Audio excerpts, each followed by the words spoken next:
What's going on, Packer fans? Welcome back to the Pack a Day podcast. I'm your host, Andy Herman.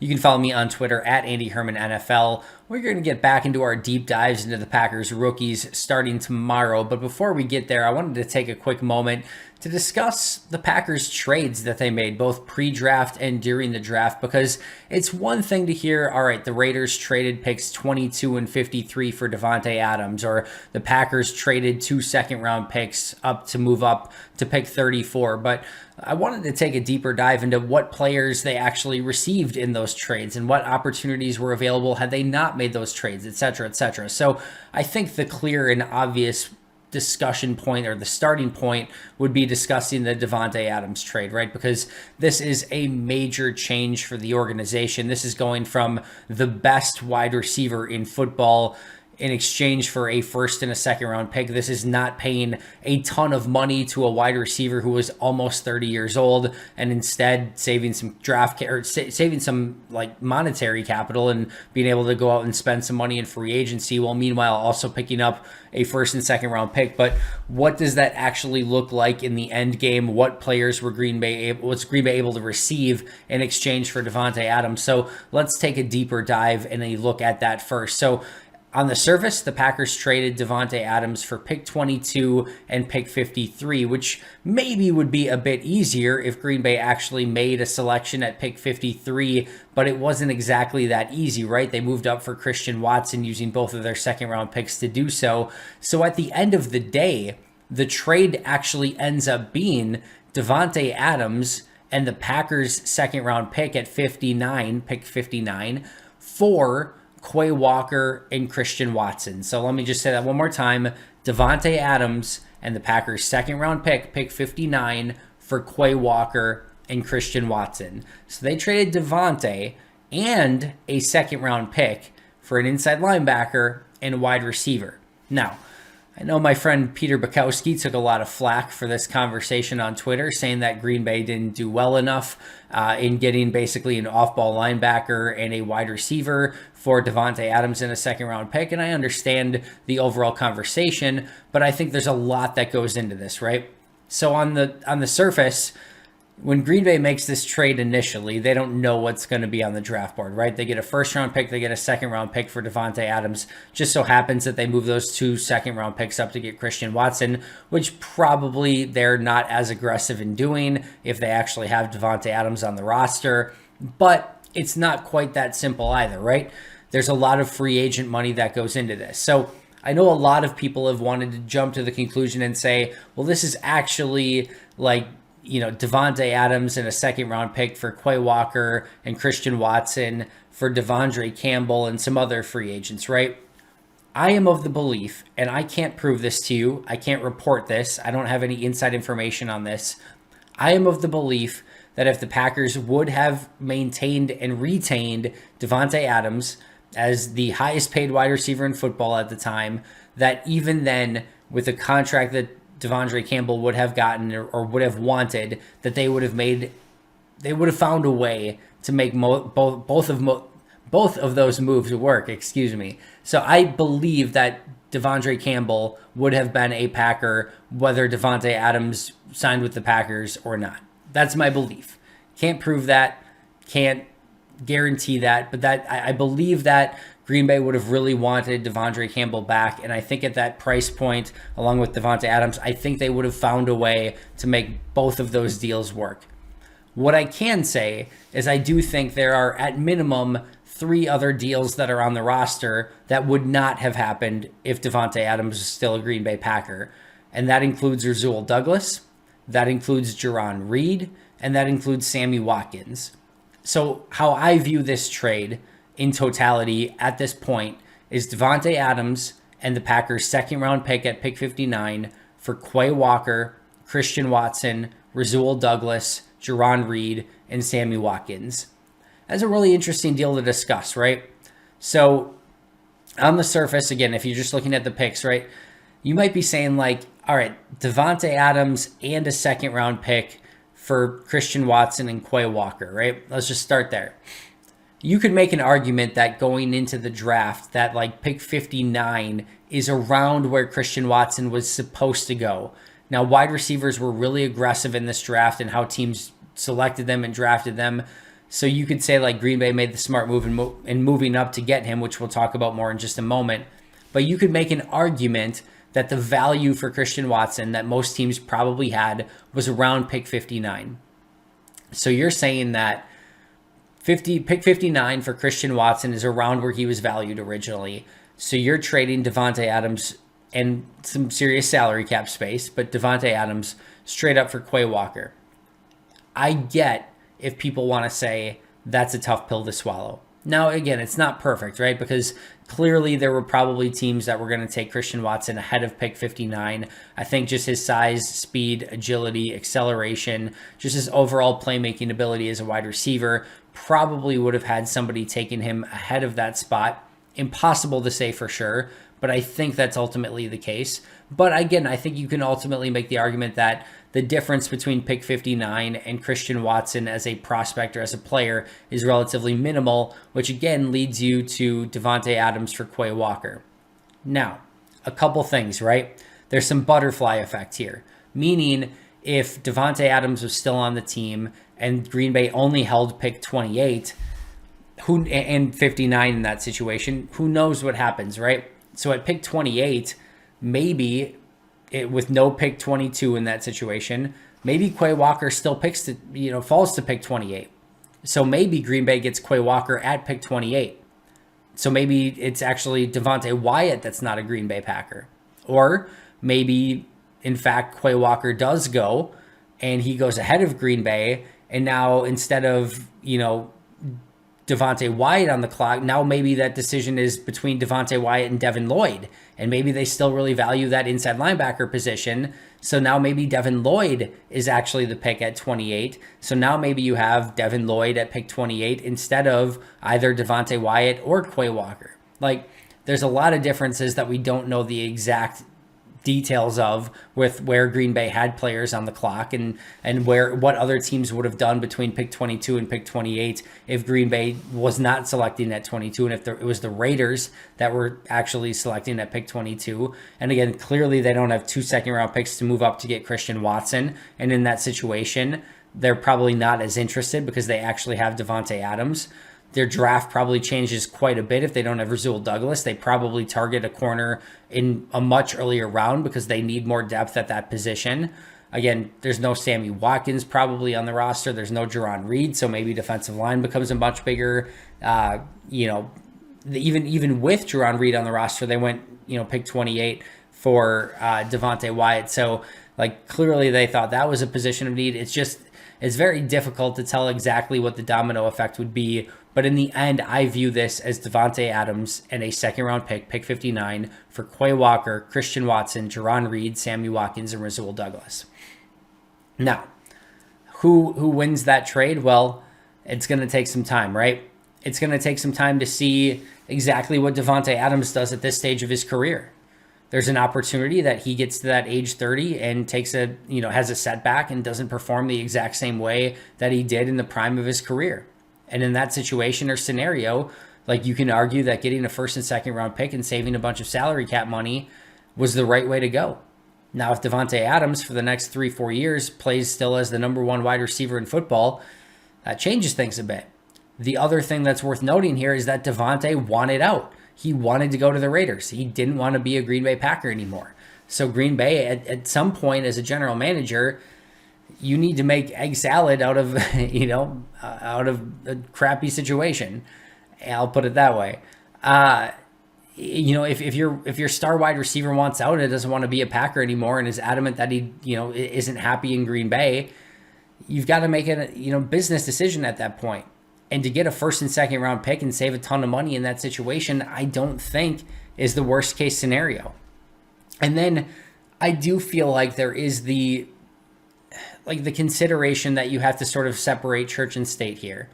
Again, when Green Bay makes this trade for a first and second round pick, they have no idea what players are going to be on the board.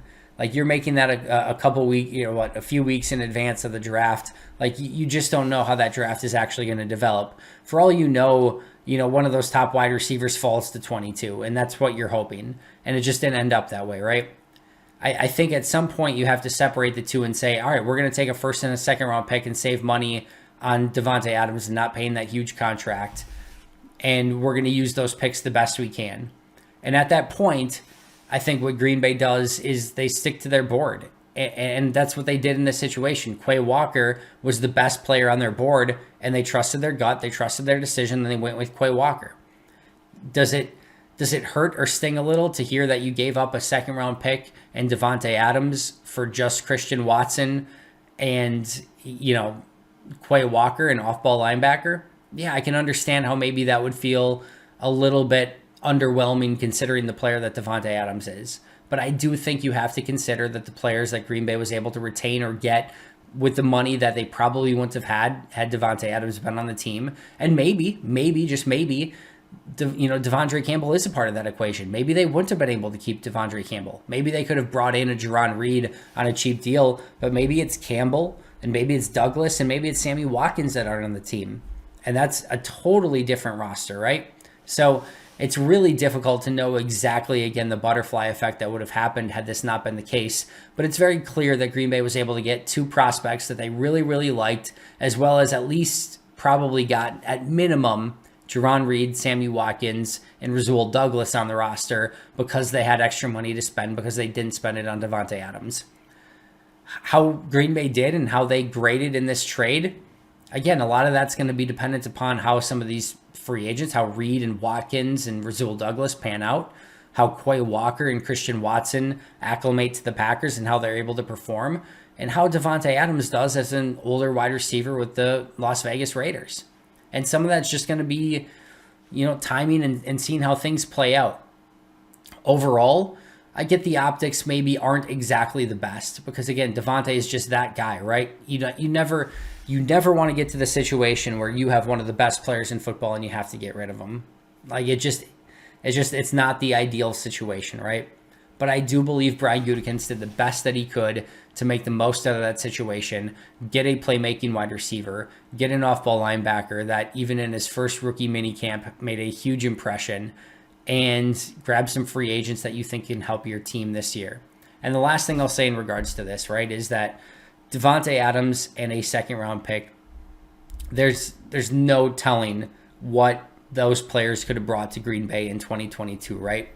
But if Davante Adams goes down with some sort of injury early in the season, whether it's an ACL or something like that, and it takes him out for the year, now you don't have that player, and now you don't have a first-round pick, a second-round pick.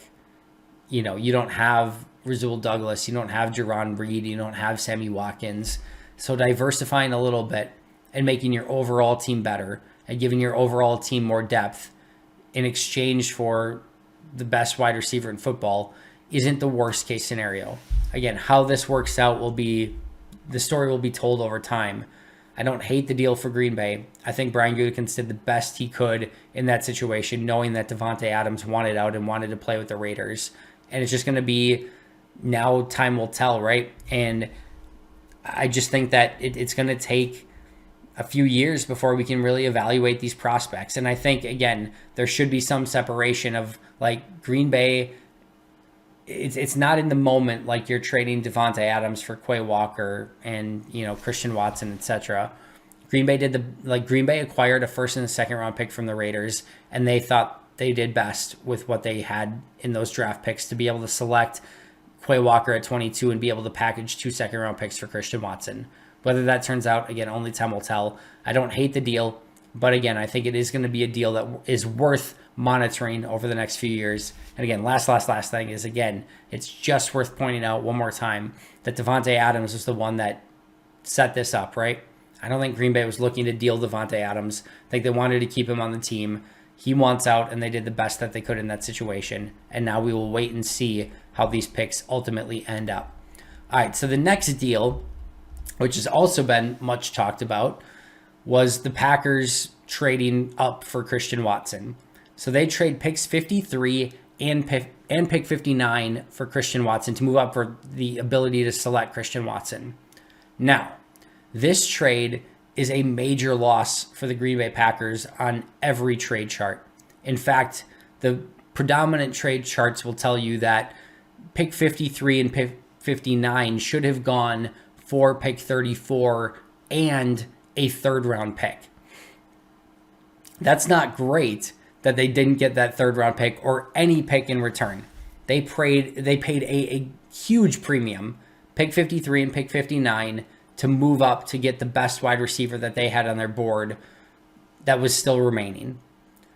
Again, they lost. They basically threw away a third round pick by making this deal. I think you do have to question that Green Bay wasn't able to get anything else. So pick 53 and pick 59 to move up to pick 34 to get Christian Watson. The value that Green Bay lost was the third round pick. You would have loved to have seen them at least pick up, I don't know, a fourth, a fifth, a sixth, a seventh, a future seventh, something in that deal that offsets that deal a little bit more, right?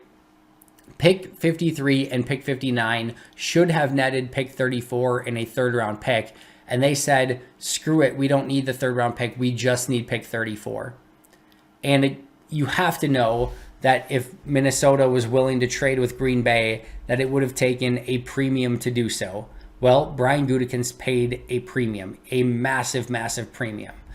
2 second round picks just to move up to 34 was a huge move to go get the receiver that they wanted. Now, once again, the crux of this deal will be decided when we see exactly how good Christian Watson can be. On paper, or analytically, or however you want to view it, this is a bad deal for Green Bay. This is bad business for Brian Gutekunst. Part of what I'm about to go over here is with the benefit of hindsight, right? Brian Gutekunst had no idea what players would be left at pick 53 when he made this deal. And you can make a strong argument that based on how the wide receivers went off the board on day one, that if he wanted to get Christian Watson, if he wanted to get his best remaining wide receiver on the board, he needed to make an aggressive move up to go get that wide receiver. And I get that. And quite frankly, I know the analytics will say, screw your gut feel and screw your scouting. Like, you're better off just taking the picks that you have in that situation and making the most of it, rather than moving up and, using your draft board to go get that guy. And I get that, but I also will always respect the general manager who goes through an entire draft process and has a player that they love on the board and moves up aggressively to go get them. Like, at the end of the day, Mark Murphy and the Packers are paying Brian Gutekunst a premium to be, and their entire scouting staff, to be one of the best scouting staffs in being able to identify talent. And if that's what they've done, if that's their prerogative, that they believe that Christian Watson has been the best wide receiver, then aggressively moving up to go and get him, I totally get and I understand. And I don't hate the move. I do think they did poorly in not getting anything else in return when it should have netted an extra third round pick. Like, you couldn't get a fifth out of Minnesota, a sixth, a seventh, anything else, like a player on their roster that maybe could make your team. Like, that would be my one nit to pick here. But I don't hate the aggressive move up for a wide receiver. And so many Packer fans at pick 22 were clamoring, you got to get a wide receiver. You got to get a wide receiver. You got to get a wide receiver. Well, you know who the only wide receiver was who was picked from picks 22 to 42? The next 20 picks overall was Christian Watson. And Green Bay aggressively moved up to get him in moving those 2 second round picks up to get him. So they not only were able to get Quay Walker at 22 and Davante Wyatt at pick 28, but they were able to move those second round picks up to get the best remaining wide receiver, that if they did take a wide receiver at 22, it was going to be Watson. He was the best remaining wide receiver on their board at pick 22. They waited a little bit more patiently, moved those second round picks up, and they got their wide receiver anyway. So they did better, arguably, at picking at pick 22 and pick 28 and not taking Watson and then moving up to get him. Now, a couple things. It has been reported by Go Long and Bob McGinn. Take that, from a Bob McGinn standpoint, however you want. But it has been reported that Green Bay had interest in 3 wide receivers in the second round, which I believe, because these are the 3 wide receivers that made sense all along. George Pickens, Christian Watson, and Alec Pierce. You can make a strong argument that what Green Bay would have been better to do is to keep their second round pick up until the point that at least 2 of those wide receivers were off the board. That once once Christian Watson went and once George Pickens went, that then maybe you move that aggressive move up to go get Alec Pierce to make sure you get one of those remaining wide receivers. That's probably what I would have done in that scenario. But I don't hate, like, if you believe that, like, Christian Watson's like a two-way, meaning like a beginning second-round pick or a late first-round pick, and George Pickens is like a 2B, a mid-second, and Alec Pierce is a 2C, well, then go get your 2A. If you have the ability to go get that player, go get that player, right? So I don't hate that. But with the benefit of hindsight, knowing what we know now, which, again, Brian Gutekunst didn't know in the moment, Alec Pierce got selected at pick 53, that pick that they traded away.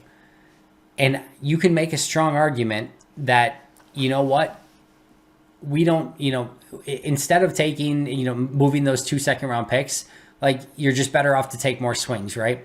So the next picks on the board at wide receiver at pick 53 was Alec Pierce, and then Velus Jones went 71 and Jalen Tolbert went 88.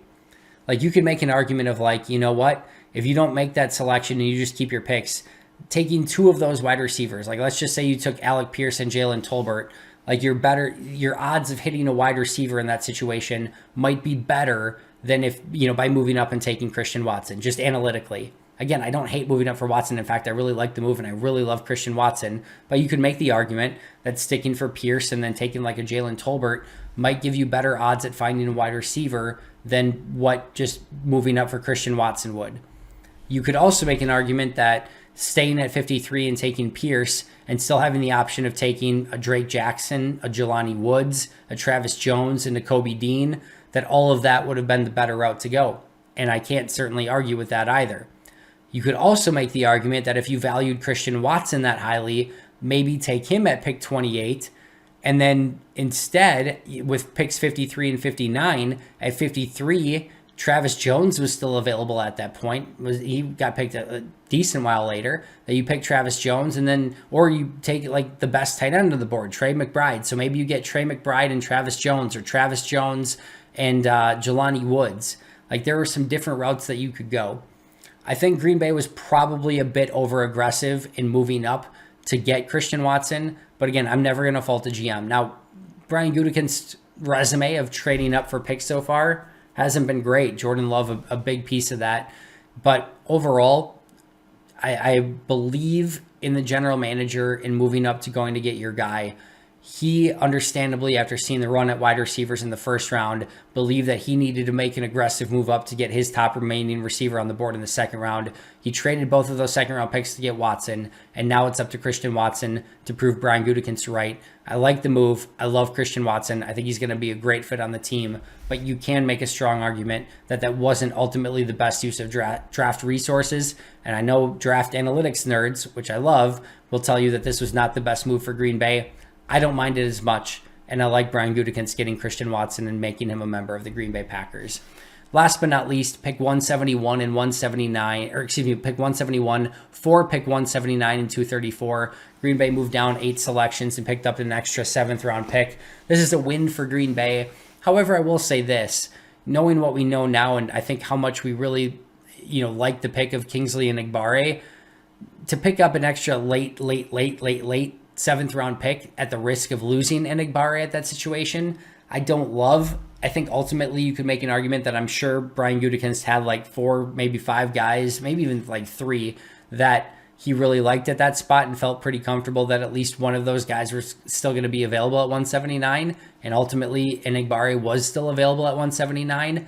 I guess, again, rewatching Enigbare and kind of seeing what type of player he is, I probably just would have selected him at 171, but good on Goody for moving back 8 spots, picking up a 7th round pick and still getting probably his guy in Enigbare 8 spots later. I don't love the risk there of potentially moving out of that spot and losing out on your guy, but it worked out and he got an extra 7th round pick, which turned out to be Jonathan Ford. So we will see again how all of these trades ultimately pan out, and it's going to take us some time to really evaluate them. I don't dislike any of them. I think Green Bay did the best they could to make the best of a crappy situation with Davante Adams wanting out. I think they aggressively moved up to get the top wide receiver on their board in round 2, which I'm never going to be, an antagonist of. I get wanting to do that, and it's just going to take time to see if Watson pans out or not. And again, moving down, getting an extra 7th round pick and still picking up Enigbare, I think you can give Brian Gutekunst a lot of kudos for that move as well. That's going to do it for me today. Thank you so much for joining me. I always appreciate it. Love talking Packers and trades and draft trades and everything like that. So always a fun conversation. I'll be right back here tomorrow with Alex Strofe and Perry Goldstein, so make sure to check that out. But until next time, and as always, go Pack Go.